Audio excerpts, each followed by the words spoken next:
All right, welcome everyone to a new episode of the Roscoe's Wetsuit Neuro Podcast. I am your host, Toby Passman. On the show with me today, we have a special guest, Eric McCoy. Eric has spent his life around the world of substance abuse. He abused almost every substance imaginable, with his preferred drug of choice being methamphetamine. In 2001, he reached his 10th arrest, with 4 being within a 6-month period and facing 15 years in prison.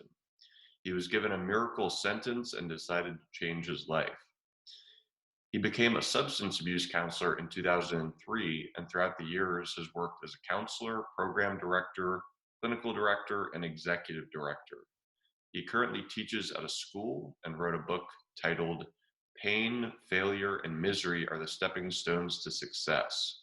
He has a podcast titled High While Clean that implies highness not as a property of drugs, but a property of people. What he's seeking today is nothing different than what he was seeking while using drugs, but he's found a way to achieve it without drugs. There are not side effects. He's found it through talking, relationships, laughing, and so much more.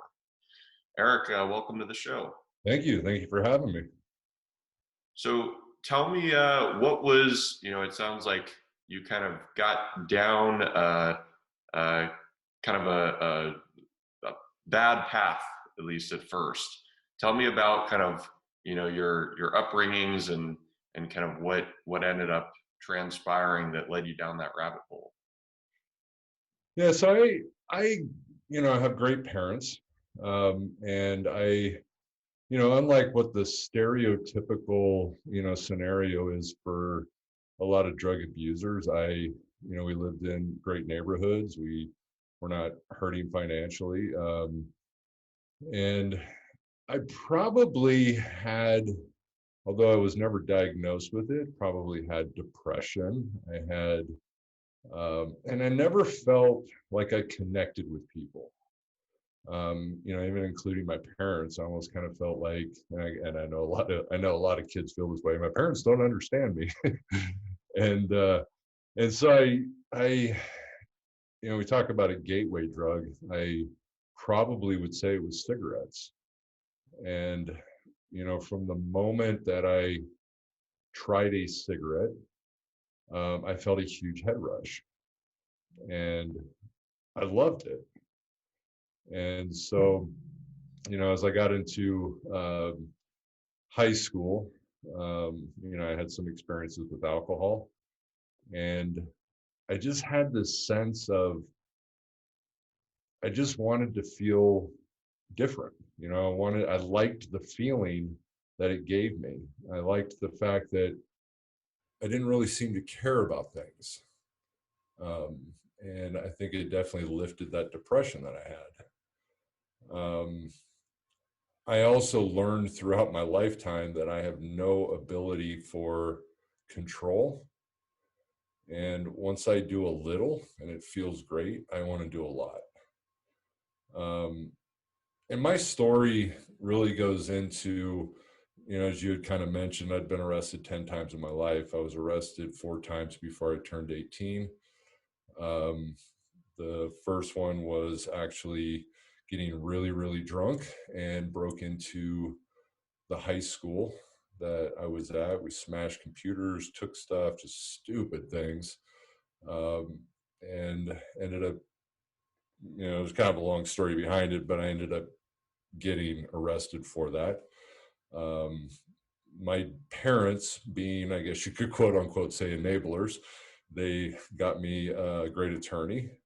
And then my story, I think, also revolves a lot around the fact that we moved a lot. And so I never had friends that I stayed with. A lot of people, and I hear, people, oh yeah, these are friends I had in high school. I know this person, I've known them since I was in junior high or even elementary school. I don't have any of that. I don't know anybody that I went to elementary school, junior high, or high school. Don't have any idea where they are, because we lived I was born in Montebello, Southern California. We moved to Northern California when I was in Fourth grade, we were there 1 year, moved to Pennsylvania, was there a year and a half, and we moved back to Northern California. Went to a certain junior high school. Then when I got into high school, my parents put me in a Christian high school, so another town. And it was my sophomore year there that I broke into the school. And I think a lot of it was, I wanted to have friends. I wanted to connect with people. And again, I didn't feel like I had that. I always felt that the friends that I have, they're never going to last. They're never going to be around. And so I just, whatever, latched onto the people that weren't the best, most responsible people in school and doing the best in school. But I liked that feeling of just being apart. I wanted friends, and I was very, very thin. I was made fun of a lot when I was a kid. I got into a lot of fights. And so after that thing, of course, after breaking out of school, I got expelled from that school. Then I went to another school, and I was there for the rest of my junior year. Then I ended up with a friend of mine. We ended up hot wiring these tractors. We started having wars with them. I have a long story on that, but I ended up getting arrested for that. Originally, I was charged with grand theft auto, but then they ended up reducing it to joyriding. And I was given the option of either doing 30 days in treatment or 2 years in California Youth Authority, which is juvenile prison in California. And so I took the rehab, 30 days in rehab. I got out of juvenile hall, and at this point in time, my parents were moving back to Southern California. So then I went again from Northern California. Now I'm back in Southern California. Again, no friends. But I went through this rehab, and that's when I was ultimately first introduced to the 12-step program, and that whole scene of recovery with people. I latched on great to the friends that I had met in the treatment program. I stayed sober for a period of time, and then I had this idea that I just wanted to get away. And so I was on probation at the time, ran away from home, and I ended up going to Cougar Hot Springs near Eugene, Oregon, which I understand that's where you live. And so ended up going out there, and I just felt this freedom. There was a hippie commune out there. I didn't do drugs at the time. The guy I was with we were all clean and sober. Sat in the hot springs, did all that. And heading back down south, I ended up getting arrested for violation of my probation, put back in juvenile hall. I was transported from near San Francisco to Southern California by the Orange County Sheriff's Department. And I was sentenced to 60 days in juvenile hall. I did 30. They put me out on house arrest. And it's funny, as I had gone to school and of course learned about like abnormal psychology and I love psychology, and we started studying the different diagnoses and stuff like that. And as I had learned all this stuff, I started looking at myself, and I realized that I had so many traits of like a sociopath almost. But I know it's antisocial personality disorder today, but I had all of these traits of, like, I didn't care about people's feelings. I had I ended up on this house arrest. I got in an argument with my mom. I clipped off the bracelet. I don't know if I can cuss on this at all, but I said, I clipped off my braces, said, "Fuck you," and I left, and had no feelings whatsoever behind it. And I wasn't loaded at the time. And so I went to my girlfriend's house in Fullerton, which was, the complete opposite. My parents lived in Southern Orange County. Fullerton's Northern Orange County. Somehow made my way out there, and I don't remember how I did, but ended up getting out there. And um, of course, it was probably the wrong place to go if I was trying to hide from the police, because then, of course, my parents told them that's probably where I went. And I spent the night there, got in an argument kind of with her. I left, forgot my jacket, went back to the house to get my jacket. And right when I did, the police showed up and they ended up arresting me again. So this was my fourth arrest, prior to the age of 18. Um, and had to spend the rest of that 30 days in juvenile hall. And so that was my adolescent years. And it was crazy because there were times where I wanted to figure out, okay, what am I going to do with my life? And then there were the other times where I was like, you know what, I don't even care. I want that freedom. I just want to do what I want to do. And then when I was 17 years old, just about to turn 18, I ran off with the Grateful Dead. And so went to Las Vegas, which was the first show I ever saw. And I just loved it. I loved the scene. This is when I started using drugs again. And then, of course, at that point in time, I had the opportunity to experiment with LSD, mushrooms, and that whole scene, and just loved it. We were Las Vegas and we traveled to, back to California, went to another show, then went to another show. And then once they left the West Coast, I was kind of back in this, okay, what am I going to do with my life? Now I don't know. And then that's when I got into methamphetamine and I experimented with that. And that was just the greatest thing in the world. I felt on top of the world. I had no depression. I felt pleasure. I felt good. I was able to communicate with people. And at that point in time, there was nothing but positive results that I felt. I mean, it's crazy, how you can just, do a drug and feel, why is everybody saying this is bad? There's nothing bad about this. And that's the way I saw it. And there was nothing bad for a period of time. And obviously when you start abusing substances like that, you start destroying neurons, you start destroying your, ability to think. Everything that was positive obviously starts going away. I start becoming very risk-taking type of behavior. And then I felt in my head, I was like, I got to get off this stuff. And so, and my brother was actually in Chico State University.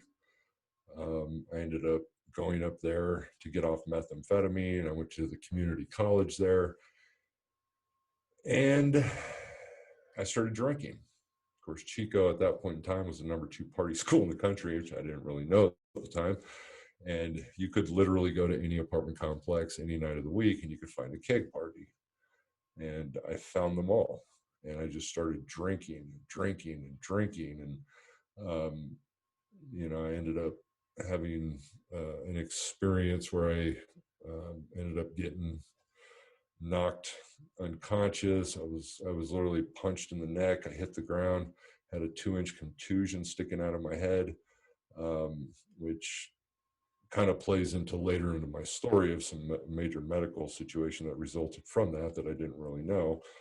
But, it was, again, alcohol just at that point in time became the greatest thing in the world for me. I felt,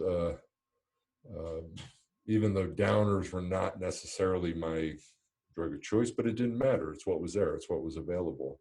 And I felt different. I felt like, I don't have to care again about things. And so I did that for a while, and then things got so crazy that I decided to go back to Southern California. Of course, Southern California had methamphetamine, got back on that. And then the Dead came to town again and ran off with them for a period of time on the West Coast. And then they left. And again, I'm back to this, what am I going to do with my life? So then I joined the Navy. And I unfortunately was not able to join active duty because of my criminal background at that time. So I joined the reserves. And so I went to boot camp in Great Lakes, Illinois, graduated, went to my A school in Port Hueneme, California, completed that. And then I was set on, okay, now's your, you're going to go to your weekend stuff. And I left and the dead came back to town. So I'm off and running, going to the shows, ended up back in Eugene. And my friend and I that were there, we met this couple, this boyfriend and girlfriend up there, and they'd never been to California. And so after we had gone there, they traveled south with us, and we ended up all getting an apartment in Mission Viejo. And this is when I ended up learning about what could potentially come from a massive head injury that happened in Chico. I was sitting in my apartment. We were smoking weed. I remember us talking about, okay, I'm going to take a big bong hit and I'm going to stand up really quick, to get that extra head rush. And I grabbed the bong, and that's the last thing I remember. And the next thing I know, I'm on the ground. I got paramedics standing over me. I'd had a massive grand mal seizure. They took me to the hospital. They diagnosed me as having an AVM, which is an arteriovesicular malformation. And they wanted to do brain surgery. And I said, I don't think so. And I told him about the weed situation, and I think I was smoking weed. That had to have been a part of it. And he's like, no, weed's not going to do that, but don't do stimulants, because every time, apparently with an AVM, every year that passes by, you have a 4% higher chance of having an aneurysm. And I also had kind of missed a part of the story, but when we had moved originally down to Southern California, when I'd gone to treatment, I got a girl pregnant and ended up having a kid. I was 17 years old when I had my first child. And I had no ability to take care of this kid. And so, a lot of the time I just sort of pretended like that wasn't there, and so I didn't really take much responsibility for it. But so after that seizure, I got back on speed, which they said not to do. You kind of think like, oh, the doctor doesn't know what he's talking about, right?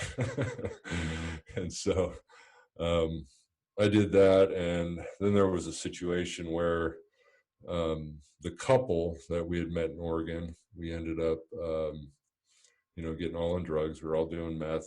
And the boyfriend, the guy, was convinced that his girlfriend was sleeping with our dealer.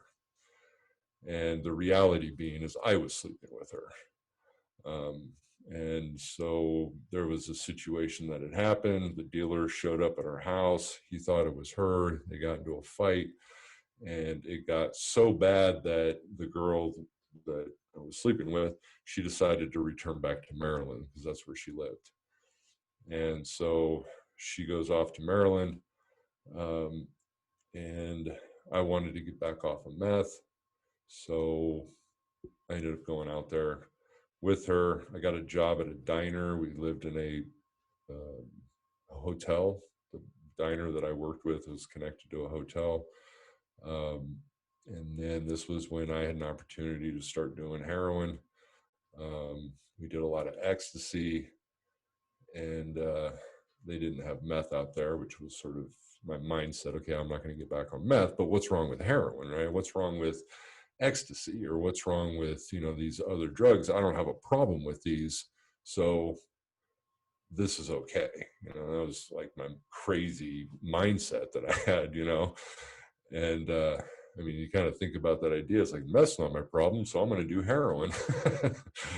And so I ended up doing all that. And of course, especially when you put ecstasy, or MDA or MDMA into the mix, she got pregnant.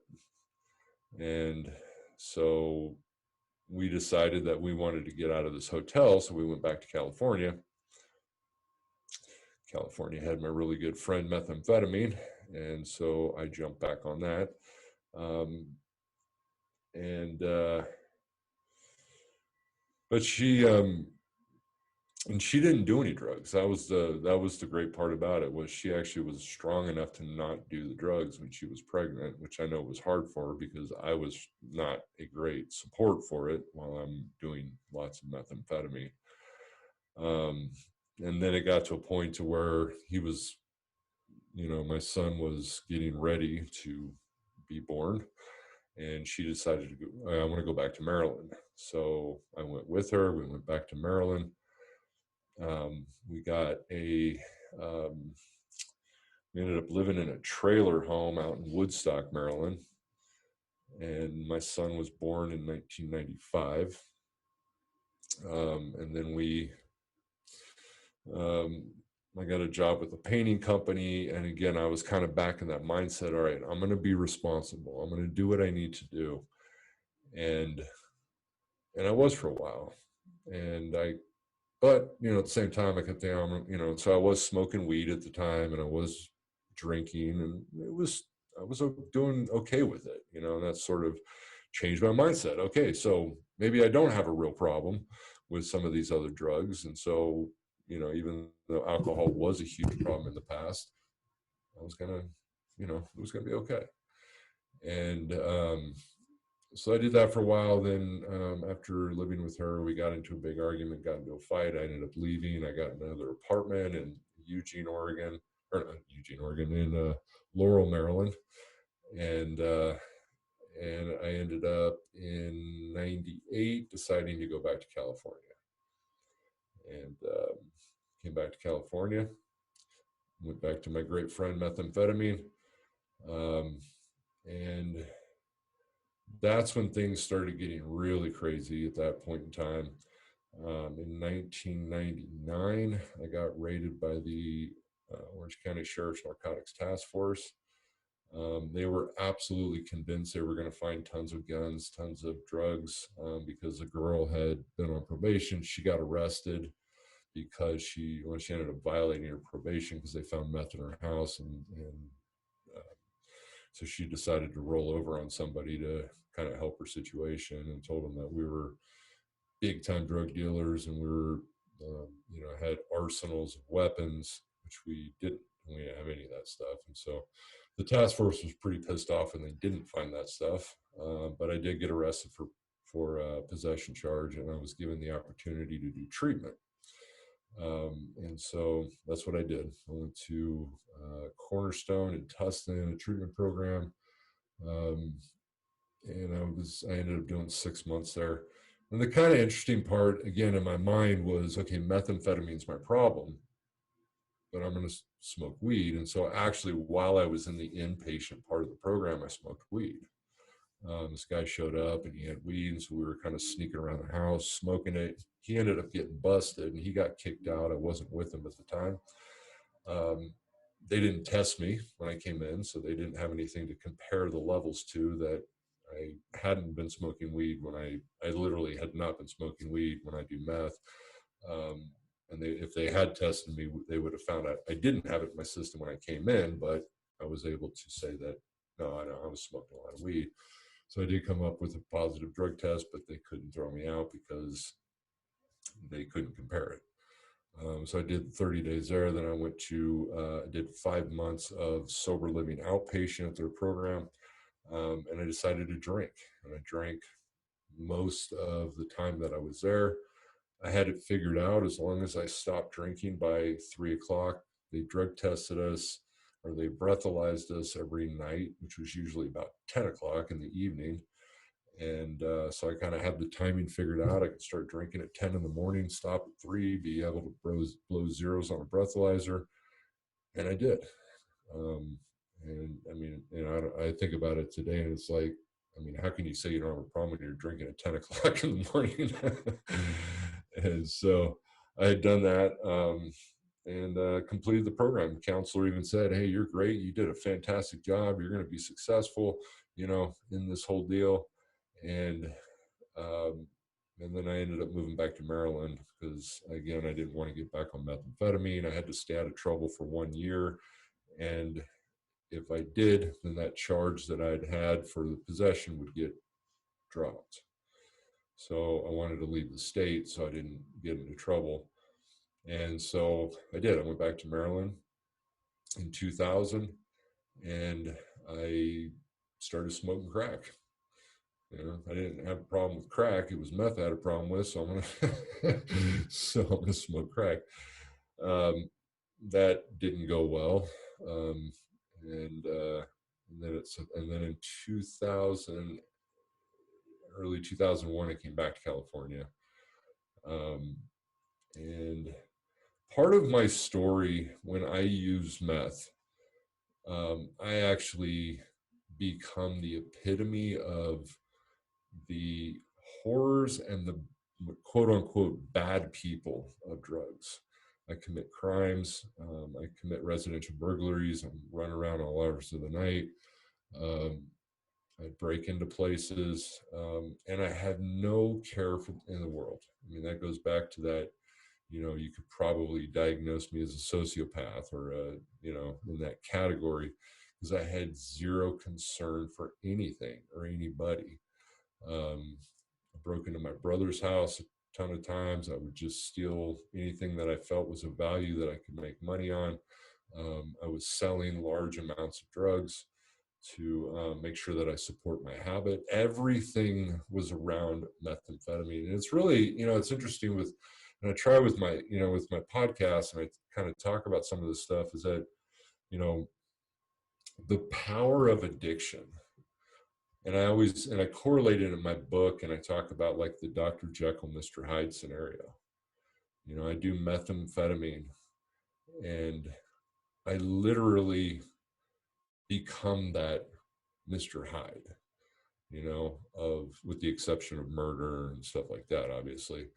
But nothing matters. Everything about my life at that point in time is either finding the drugs, or making sure that I have what I need to make sure that I get it. And I would typically commit an average of 10 residential burglaries a night. I mean, people were home. Obviously, luckily, nobody ever saw me. I was, I guess, apparently pretty good at it. And and I was able to just gather lots of things. And so financially, I got, I'd get credit cards, I get, the big, living that lifestyle of, the big hotel rooms on the top floor, and just living that life that was miserable. And it's crazy when I think about it today. It was, once you reach that place to where drugs are fun when you choose to do them, when you have to do them, they're no longer fun. That enjoyment when you have to do it. I mean, I think back today on that life, and even when I wrote the book, the first part of my book is Pain, Failure, Misery, which is my story. And then it goes to Step into the Unknown and the Stepping Stones to Success, which is, a lot about like teaching people to think for themselves. But when I wrote that story, it was difficult in a lot of ways to even think about, remember what exactly happened, what was going on. I mean, my head is so foggy when I think back on it. In the early part of 2001, I had broken into a place that was similar to a Home Depot, and had actually done it many times. I hadn't been there in a month, and I decided to go back.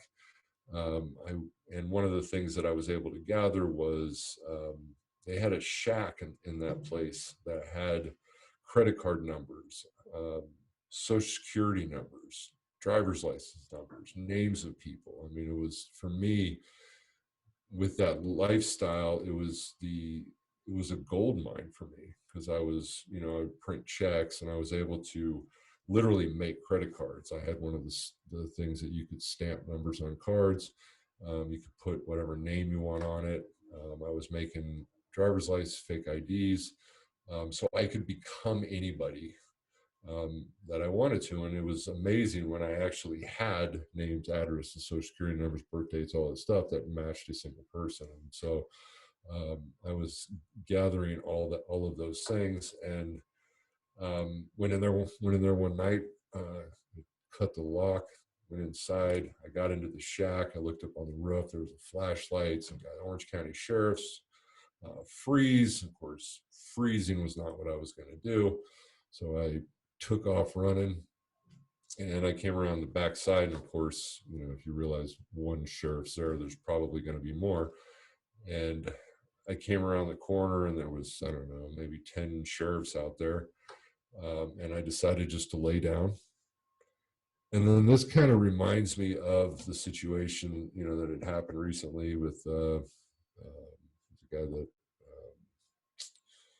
had died when they held down his neck, Floyd, the situation with that. And it really reminds me of it, because I literally laid down and I had a deputy that came that just jammed his knee in my neck. I couldn't breathe, and I was trying to gasp for breath, and he's telling me to freeze, and I'm like, moving. I'm moving just to try to get air. And they're threatening me with, evading arrest and all this stuff. And it was crazy. I mean, I literally thought too, at that point in time, they were going to kill me, because I could not breathe. And luckily I didn't. But I did get arrested. They charged me with commercial burglary. I had a bunch of dope on me, so possession. Got to the Orange County Jail, went through the booking, and once they were taking us up to get housed, they called my name, told me I posted bail, and my girlfriend posted my bail. So I got out, and most people, obviously, you think, okay, now you're in trouble, so maybe you should stop what you're doing, but none of that mattered. Everything was about, okay, I need to keep going. And so I kept doing what I was doing. They set a court date 30 days later when you post bail. I showed up to my court case. The DA didn't file on my case. They dropped the charges and they exonerate your bail. They have to file on your case in a certain time. So after that day of that court hearing, my girlfriend and I decided to go down to San Diego. Went down there for the day, came back, and this was the day after that court hearing. Came back, a girl called me, wanted to buy some dope. Met her in Irvine. Showed up, handed her the dope. She handed me the money, got in the car, and I drove, and I started driving. I pulled up to the light to get onto the freeway. Cop pulled up behind me, and just as I was getting ready to get on the freeway, he throws his lights on and tells me to pull off at the next exit. I pull off, and he says, "How much have you had to drink?" And I said, I don't drink, which I really don't. And he was accusing me of being drunk, because apparently I had just crossed over the line a little bit, waiting for the light. And so I get out, I get in the back. He says, "All right, I'm going to have to do a sobriety check." And he asked if he could search me, and I didn't know what I had on me, so I told him no. And he said, "All right, well, at least I need to pat you down." So he starts patting me down, and he grabs my cigarettes out of my pack and out of my jacket, and he opens it up, and then all I hear is, "Okay, now I have a reason to search your vehicle." And I'm kind of, "What the fuck are you talking about?" And so I turn around, and he's holding a marijuana bud in his hand, which I didn't have, and I didn't smoke weed. And I came to find out later, the girl that I sold to, she had gotten busted a couple weeks later, and I'm pretty sure that she was a part of that situation to set me up. They, of course, didn't have any search warrants, so they had to do something, and so I'm pretty sure that guy planted the weed in my cigarettes to give them a reason to search my vehicle. And my vehicle was a bust. I mean, it had drugs everywhere, scales, baggies. I mean, I had probably an ounce of weed that was stashed in my car. They found all of it. They couldn't get into my trunk. They even tried to bust it with a lock buster, and it never opened. which I was very grateful because that had all my computer stuff and everything I did to make checks and all that stuff. So we get arrested and um, get into jail. And this was on a Sunday. I slept for 2 days. Actually, it was a Thursday, I think, and I slept for 2 or 3 up to Sunday. I think I slept. And finally got up, and I thought about my girlfriend, and so I had called a friend of mine to see if he could come up with the money to post her bail. I didn't know if he did, but then Tuesday rolled around. They took me to court, and they never called my name. They took me back, and they just released me that night. And came to find out again, the DA hadn't filed on my case yet.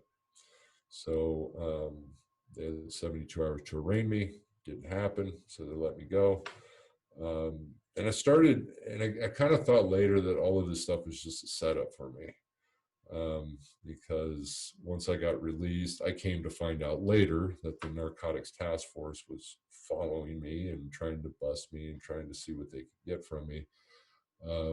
And the reason being is on September 10th of 2001, the day before the infamous September 11th that we all know of, I had pulled into this hotel. My girlfriend was in my car. I was in her car. I don't know how we switched cars, but we pulled in, and the next thing I know, I got a gun at my head, and the guy's telling me, Orange County Sheriff's, we have a search warrant to search your vehicle. And I'd been through the search warrant situation before in '99, and I knew they had to present it. And so I asked him, okay, I'd like to see the search warrant. He said, okay, not now, I'll show it to you later. Orange County Sheriff shows me his badge again. And I said, no, I want to see the search warrant. All right, you'll see it later. And never presented it. Of course, they handcuffed me. You don't have much choice in what they do at that point in time. So they found dope in my car, found dope on her. And I had like 5 fake IDs in my wallet. They ended up, then they were saying, okay, they got a search warrant to search our room, which they never presented. They went into our room. They took tons of my stuff. And, but then they ended up taking us to jail, booked us on possession charges because there wasn't anything big enough for sales or anything. And called our bail bondsman, posted bail again. We both went to court 30 days later. The DA had filed on the case, dropped the charge, exonerated her bail. So at this point in time, I'm thinking I'm invincible. I've been arrested now at this point in time three times in 4 months or something like that. And my girlfriend at this point in time just freaked out. She wanted to go to detox, and so I took her to a detox, dropped her off. And then this is when I started slamming meth. So I even took it to a whole new level. I started, kind of on an average of slamming an 8-ball a day. Things just got crazier and crazier and crazier. And then January 3rd of 2002, I was in a motel room in Anaheim, and I'd passed out this night, woke up, got high, sat at the desk, and the next thing I know, I hear the key opening a door, and it's the Detective Moy from the Orange County Sheriff's Task Force coming in my room. They ended up, of course, searching all my stuff and took me back to jail. So this was that 4th arrest. And I was convinced, I'm going to stop. I'm going to completely stop at this point. I'm not going to do anymore. And it worked for a moment, and it's crazy with cravings for it are something that a lot of people may not imagine with the extent of the amount of drugs that I was doing, because they become so painful to a point to where you're ready to kill yourself. Again, as I studied physiological effects, we talk about the anhedonic state of, major depression, which is, like pleasure deafness, inability to experience pleasure. And I was so depressed. And the world was just like black and white, I mean, there was and I saw nothing, um, no future for anything. And I called my dad. Excuse me. I called my dad. I remember, and I was trying to get bail posted again. And I talked to my bail company. He said, "Look, I need at least $1,000 to post your bail this time." So I called my dad, and he said, "You know what? I'm glad you're there. At least I know you're safe." And so I was stuck, um, and I was hurt. You know, um, I was also a cigarette smoker, so now I'm detoxing from cigarettes also. um, and So I went through that, and this was at the point in time I was looking at 15 years in prison. Um, and But I had a really good attorney, and I'd hired this attorney before I'd gotten arrested the last time. I was sort of thinking a little bit ahead, and so I'd hired this attorney, and he did great for me. I mean, he really did a good job. They ended up getting me about 9 months in county, which I did a little additional time because in lieu of some of the fees and fines, 6 months in a residential treatment program, and I had to do a DUI school because they charged me with DUI for that time because I had meth in my system, um, and 3 years probation. Um, and I remember that I'd gotten into a in custody treatment program. So Orange County at that time had a in custody program at one of the maximum security jails in Orange. Um, and so I got into that program, and after being there for 1 month, I had another massive head injury. I was sleeping on a top bunk, and I had a nocturnal seizure, rolled off the top bunk, and of course the grounds and jails are very solid. There's no give to them, and it landed right on my face. I cracked my skull, um, and uh, and I came to in the hospital next door, and I was shackled to the bed. I remember I was like trying to reach my head, just the pain. I was in and out of consciousness, and and I ended up spending 3 days in the hospital. They sent me back to the main jail, and after being there 2 weeks, they put me back in that program. The program had a huge perk to it because if you finished the in custody program, you got 6 months free of a residential program afterwards, which is what I was sentenced to because I wasn't really exactly sure I was going to pay for treatment. And all of this stuff just seemed to sort of fall in line for me. Um, and I remember the day that I was getting ready to get released. My head was clear. I was, I had eventually taken responsibility instead of blaming the cops for putting the weed in me, blaming the cops for searching me for, without a search warrant, putting all the blame on everybody else. And I finally reached this place where I started, you know what? They saved my life. That's kind of where I'd fallen into eventually at that point was no matter how painful it was and how difficult it was, these guys saved my life.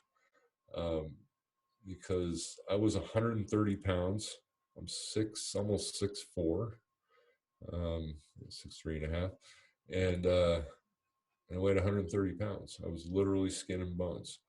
Um, um, Highly, malnutritioned, and they saved my life.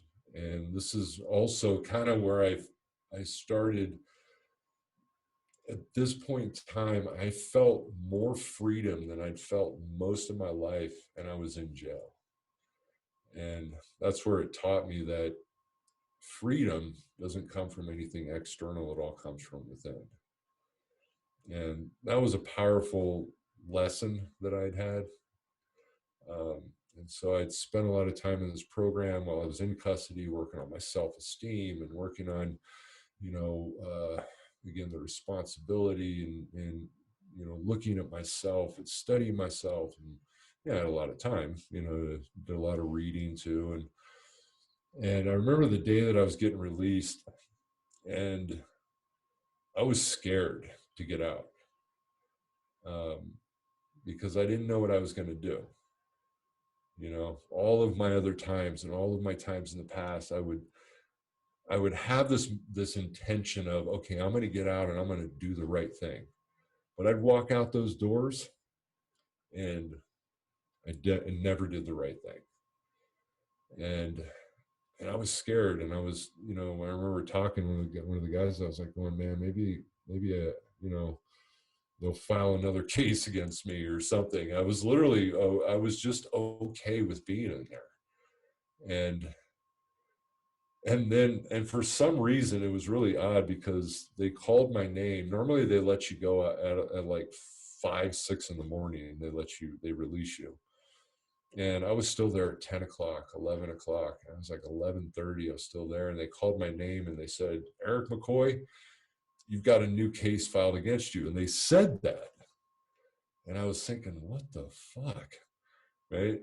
And what ended up happening, the reason I ended up not getting all of those years, was that the case of the sheriff's narcotics task force that did take my stuff when they didn't have a warrant, that never did get filed.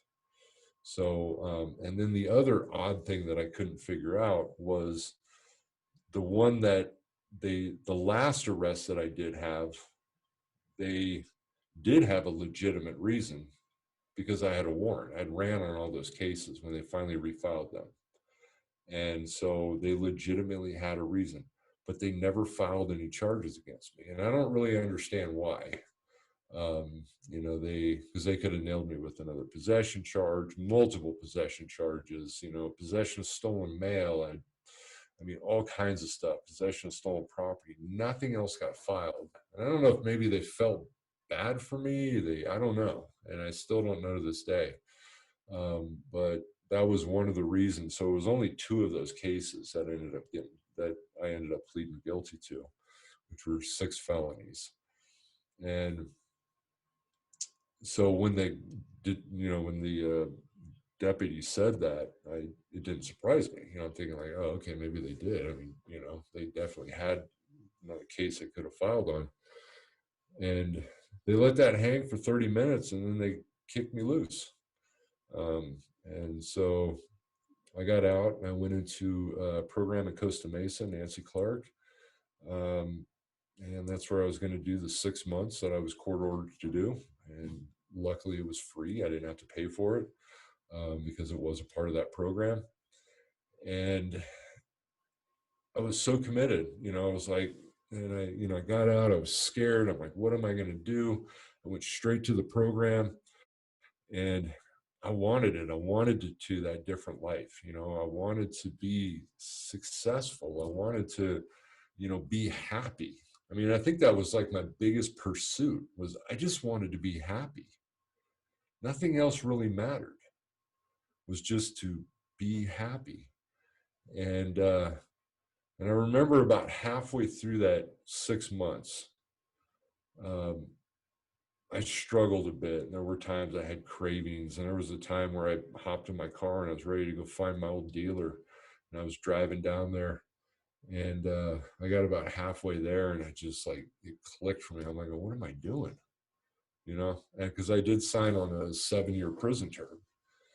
So I'd taken that deal that they give me, but the only way the DEA was going to agree with that deal was I did have to sign on a 7-year prison term. So it's a executed suspended sentence. So as long as I stay out of trouble, I don't actually have to do it. And so that kind of clicked in my head. I'm thinking like, God, 7 years. Okay.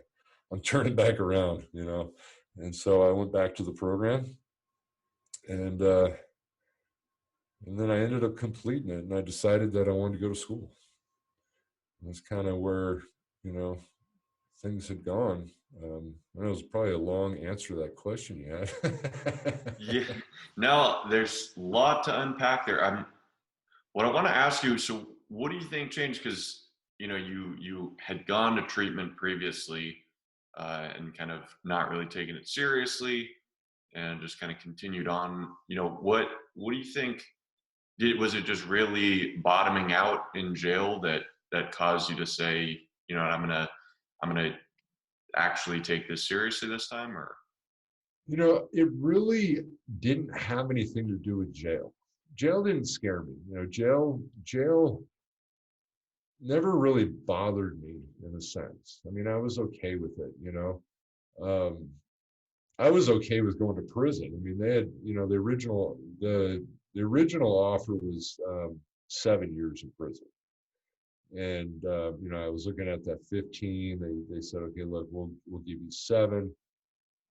But my attorney goes, well, we can probably get you 3. I can probably get you 3 years. And so that's kind of where I was at. I was ready to sign on 3 years, plead guilty to it, and sign on 3 years. And but I think what really happened was that I started really looking at myself. I mean, I started really analyzing the path that I was headed down, um, and I learned that you know people get sober because of what they don't want, but people stay sober because of what they do want. And it's something that kind of dawned on me when I was in there. I was thinking like, okay, I don't want to go to prison the rest of my life. I don't want to do this. I don't want to do that. And at some point in time, I started thinking like, you know what? What do I want though? What do I want? And and again, it really went back to, and this is sort of my podcast, High While Clean, was that, and I literally did. I found this in jail because I started laughing like I'd never laughed before while I was in there. My head was clearing, like that responsibility that I took. That I tried to distance myself from all the people that had no intention of doing anything good in their life. But I did start associating a little bit with some of the people that had, were like, okay, I'm going to get out of here. I'm going to do something good. Um, and And so I started laughing like I'd never laughed before, you know? And like there were times I remember I was laughing till I was crying.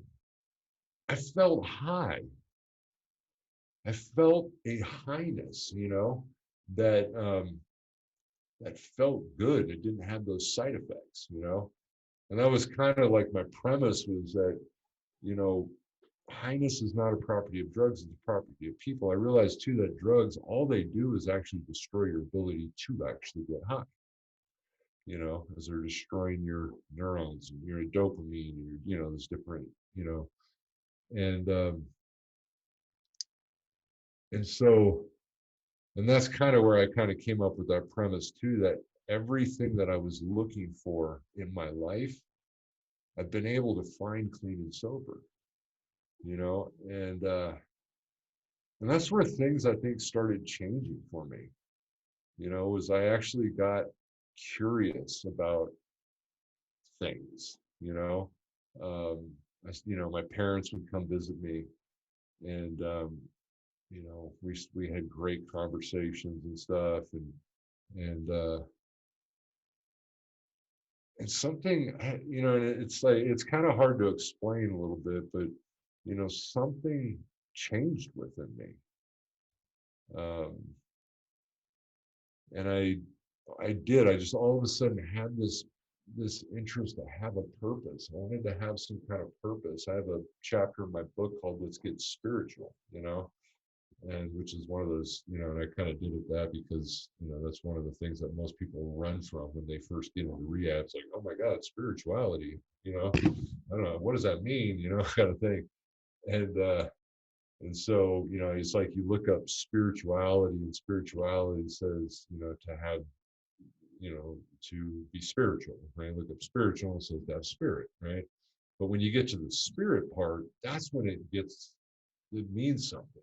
Spirit is defined as, there's a lot of meanings to it, but the one that really kind of latched on to me was to have a meaning, to have a purpose in life. What is it that why am I here? And that's kind of, and even when I was in custody, that's how I started thinking about it, in that in custody program I was at was when things really started to change. And I met the right people. It really, like, there were great people in there in custody. I mean, the jail, the inmates, met some great people in there. Um, and you kind of come to realize too that drug addicts are not necessarily stupid people. It's like kind of the epitome of what a lot of people think. Like, addicts are just dumb, stupid people, kind of thing. And it's actually not the case at all.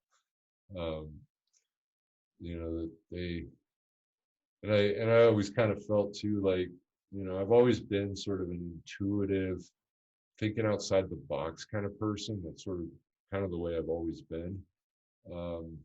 I've always been that too, like, why, like, that curious, type individual, which definitely led me down that path. Don't do drugs. Why?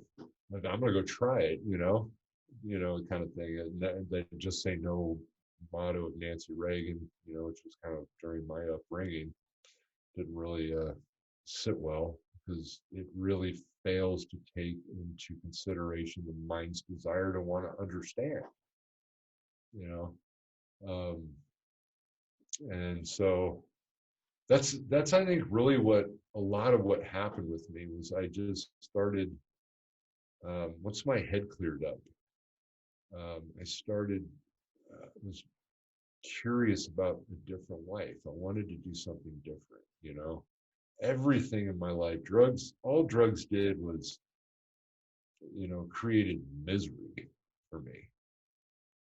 It went from, these are the greatest things in the world, they've solved all my problems, to life is just dark and gloomy, because originally it made it bright, it made it colorful, it made it wonderful, but then as you continue doing it, you just start going deeper and deeper into the depths of hell, that is almost literally seems impossible to get out of.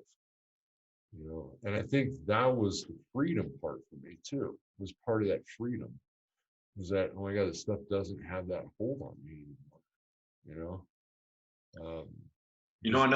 Another thing I wanted to ask you about, you had mentioned, like, in prison, like, meeting people that you kind of clicked with, and bringing this back to, I know, kind of starting off the narrative, you talked about kind of growing up, kind of feeling socially isolated, that you didn't really fit in with people, and maybe that kind of caused, or I don't know. Do you feel that finally kind of being able to connect with those, like, did you feel like that was a big part in kind of your recovery? I think it was, and I think part of the connection was that, I'm with people that have been through this, so now all of a sudden, I'm associating with people that they understand. And it's kind of, I think, part of what it was, it was like all of a sudden, okay, they understand where we're at today, and I wouldn't say all the people in that program were serious about what they were doing. Some of them did it just for, the wrong reasons, but I was able to find the ones that really did, that were doing this for the right reasons. And I do think it was that connection. All of a sudden, okay, now I do have a connection with these people. But there is a difference too between that time and the other times, because obviously I'd been in rehab before, so I've been connected with other people that quote unquote understood, but I didn't want to be completely sober, and I'll tell you, it's, like today I'm completely sober, right? Completely off everything. I don't do except Monsters and coffee and stuff like that. I may drink, but I didn't want to, and I even think today, that, you think about like some of the drugs that are non-addictive, right? LSD being one of those, I mean, LSD, mushroom, some of those other ones are not addictive because of, you know, uh, number one, like LSD is you're doing, micrograms, tiny, tiny, tiny amounts. And I've always thought to be like, man, it'd be just great just to be able to do that periodically. And I don't, the reason I don't do it is because I do know that if I do that, my mind will change. I will start to rationalize other things. Um, Today I have to keep a very clean um, mind that is um, thinking straight. It's interesting you bring that up because I was actually going to ask you that question as far as, nowadays we're kind of like hearing about, some of the potential mental health benefits of, LSD or psilocybin mushrooms. And I was just wondering, do you think, was it purely negative, or do you think there were any positives of some of your drug use in that regard? LSD, I absolutely loved. Never had a bad experience. Now, you know, and I've done a lot of this, I've kind of read a lot of the articles and stuff on, what they are looking at, MDMA, obviously was used, MDA was used for, marriage counseling, therapy and stuff like that until, the federal government scheduled it, as a one, to make it illegal. But, it's interesting with me was that, LSD is one of those drugs that it is, for me, is fun. It's not something that, I mean, you've got people that have bad trips.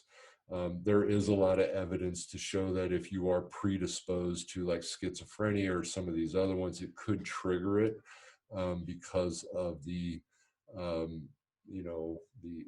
massive alteration of your neurotransmitters.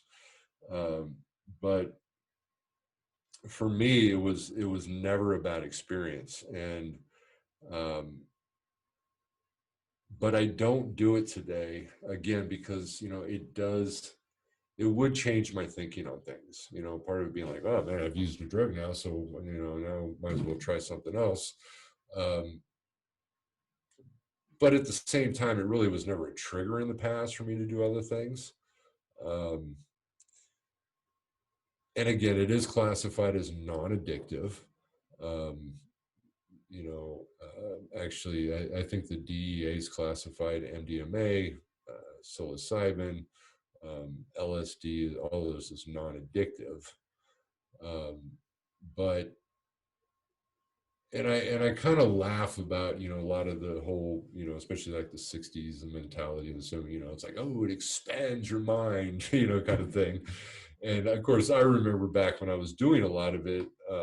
Yeah, I had these you know, brilliant ideas and things like, and I even wrote down things sometimes and, but then I'd read it when I was off it. I'm like, I don't even know what I'm talking about. This doesn't even make any sense.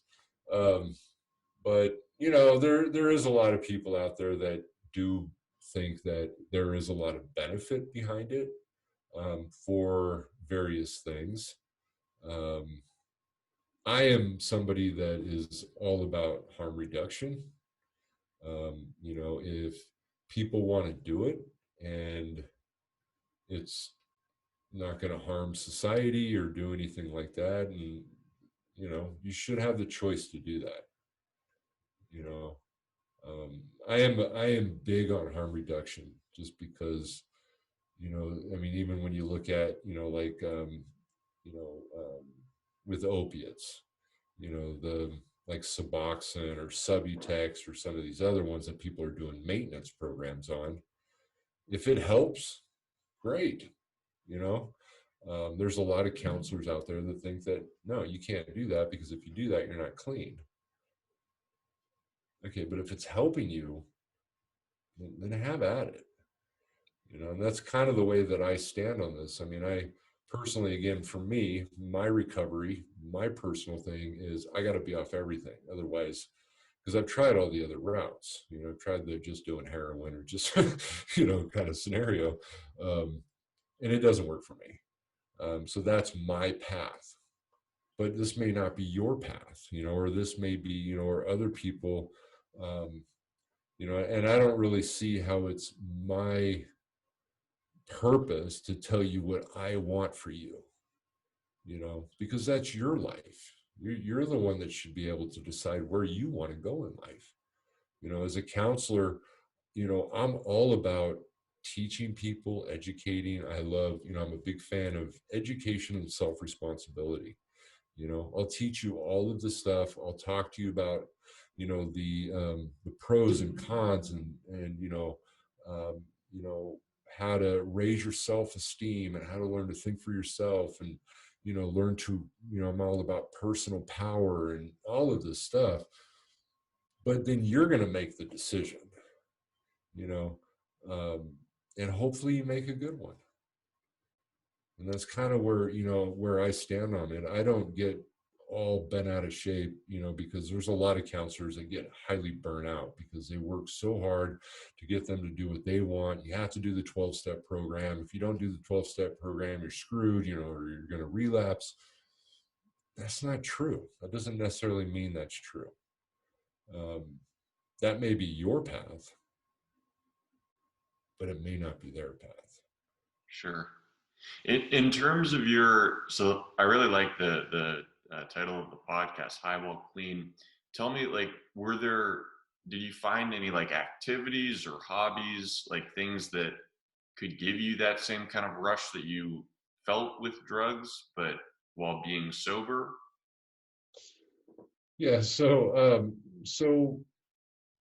this concept of high while clean, when we look at, okay, what are we actually getting high on? Well, we're getting high on dope. It's the concept that, again, highness is not a property of drugs, it's property of people.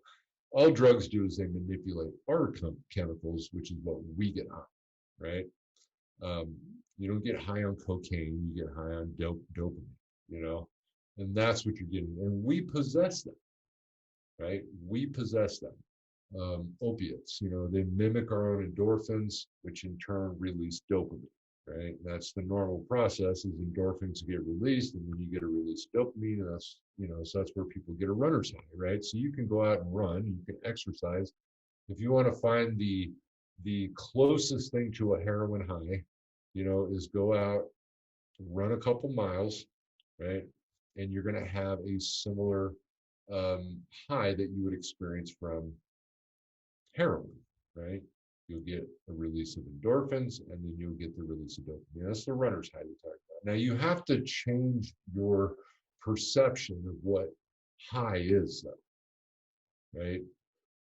Because, again, and the way that I try to promote this idea is that,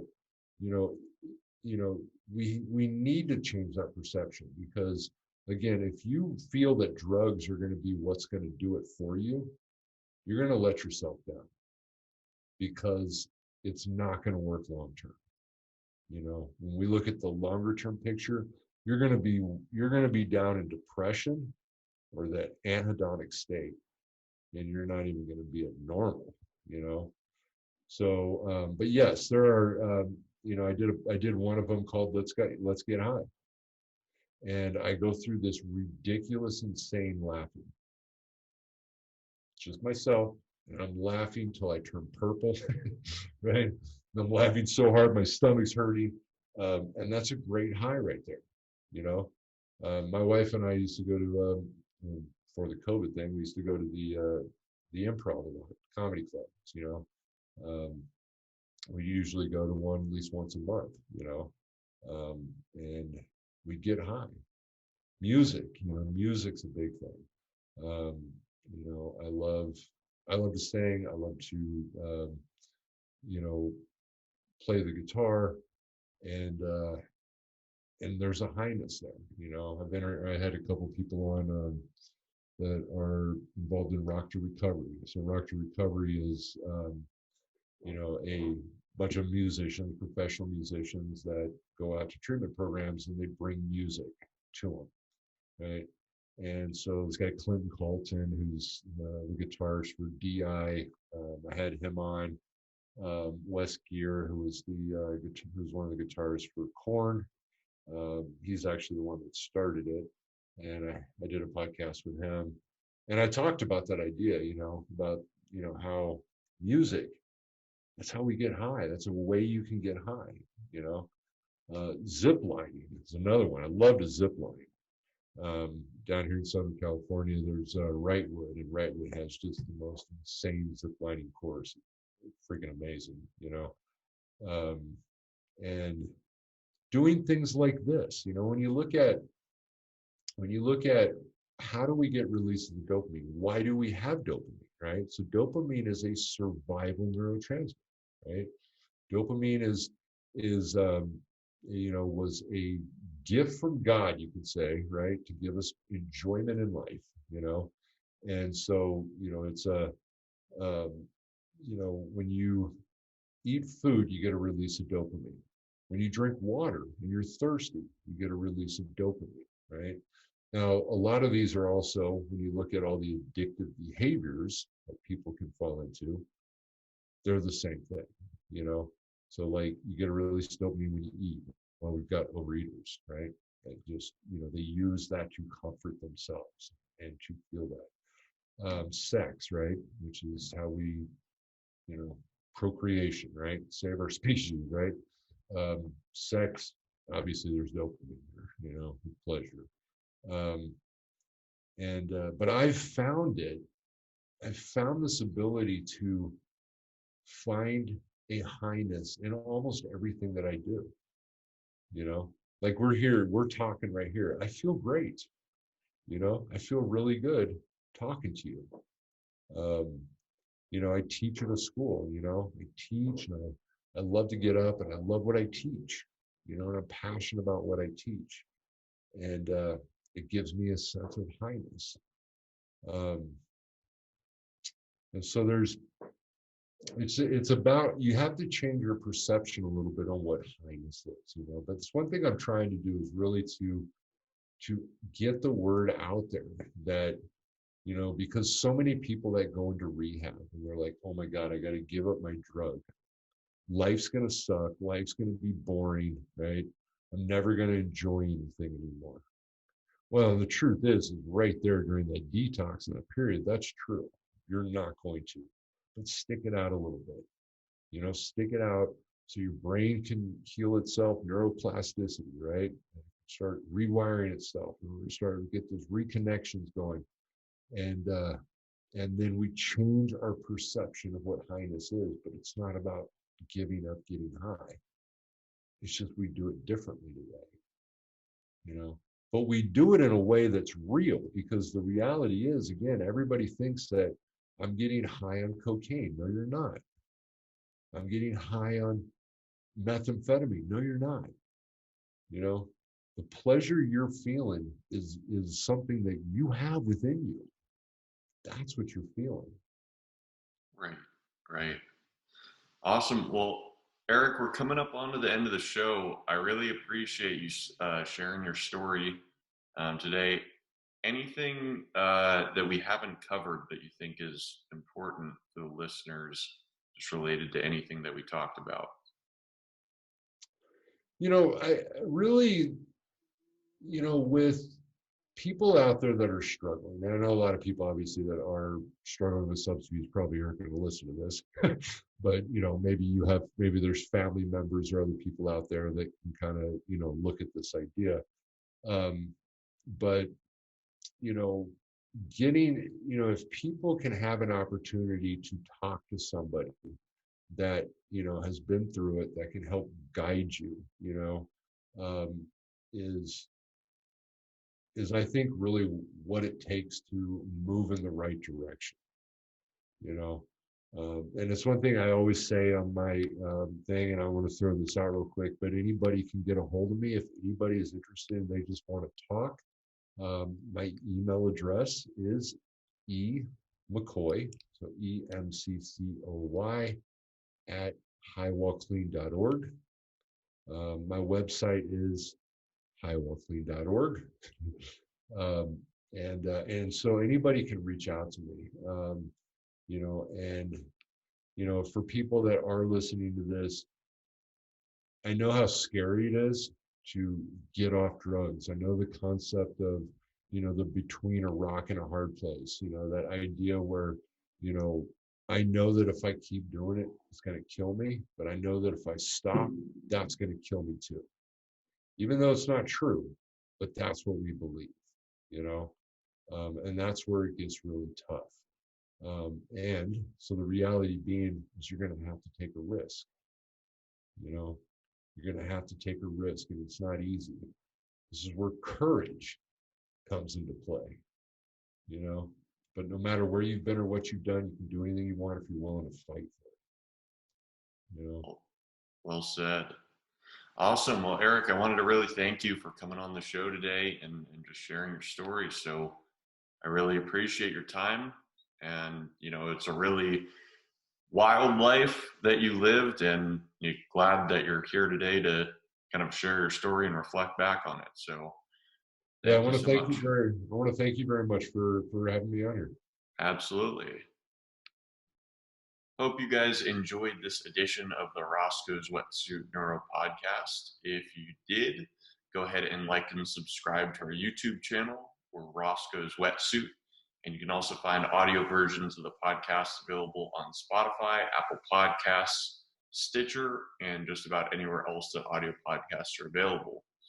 If you guys did enjoy the show, I'd really appreciate it if you could go leave us a 5-star review on Apple Podcasts.